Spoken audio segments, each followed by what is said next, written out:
Hello friend, আজকে আমি বানাচ্ছি এঁচোড় মানে কাঁঠাল।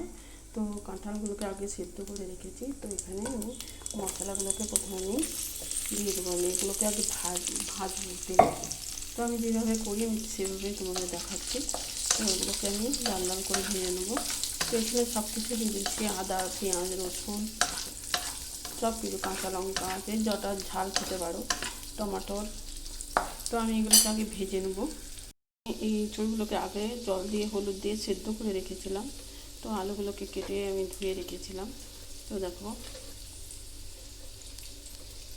এগুলোকে আমি সেদ্ধ করে রেখেছি, একটু হলুদ জল দিয়ে সেদ্ধ করে রেখেছিলাম।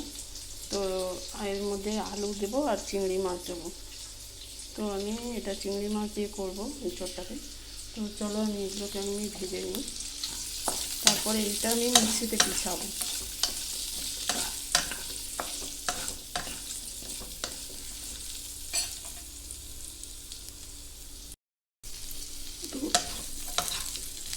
মশলা দিয়ে এগুলোকে আমি আগে একটু নেড়ে ছেড়ে দেবো, তারপরে এটা মিক্সিতে পিষিয়ে নেবো। তো তোমরা এইভাবে করবে, খুব টেস্টি হবে, কালারটা আলাদা চলে আসবে।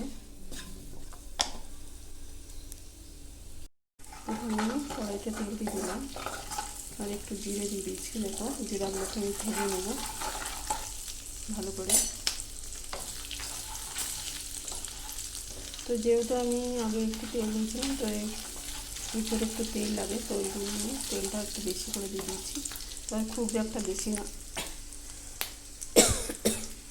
তো দেখো, এই মশলাগুলো এবার ঢেলে দিলাম।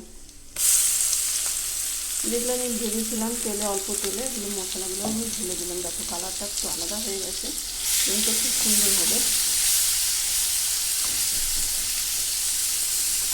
দেখো, এইটা একটু সামান্য একটু চিনি দেবো, নুন দেবো, চিনি দেবো, অনেক ধরনের গরম মশলা দেবো। তো এগুলো একটু কষিয়ে নেবো।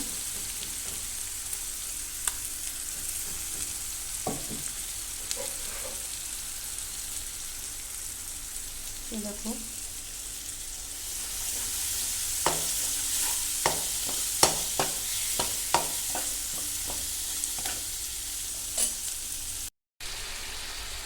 আমি একটু দিয়ে দিলাম, সব মশলা অ্যাড করে দিয়েছি।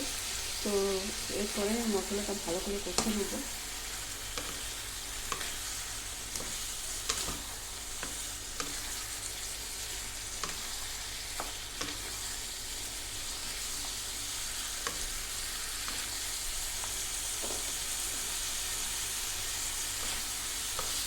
যারা ঝাল খেতে পছন্দ করেন, একটু কাশ্মীরি লঙ্কা দিয়ে দেবে।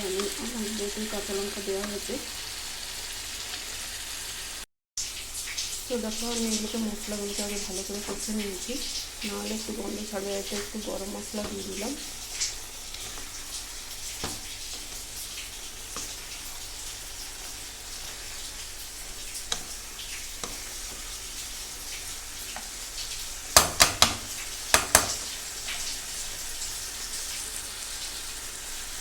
একটু সামান্য একটু জল দিয়ে দিলাম, যাতে এটা কষা হবে।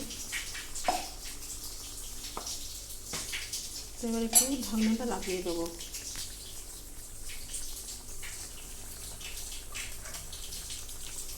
ঢাকনাটা আমি লাগিয়ে দিলাম। তো দেখো, আমার এটা রেডি হয়ে গেছে। তো এইটা আর একটু সেদ্ধ হবে, আলুটা সেদ্ধ হয়ে গেলেই হয়ে যাবে। তো এইভাবে আমি তৈরি করলাম। কেমন হয়েছে অবশ্যই কমেন্ট করে জানাবে।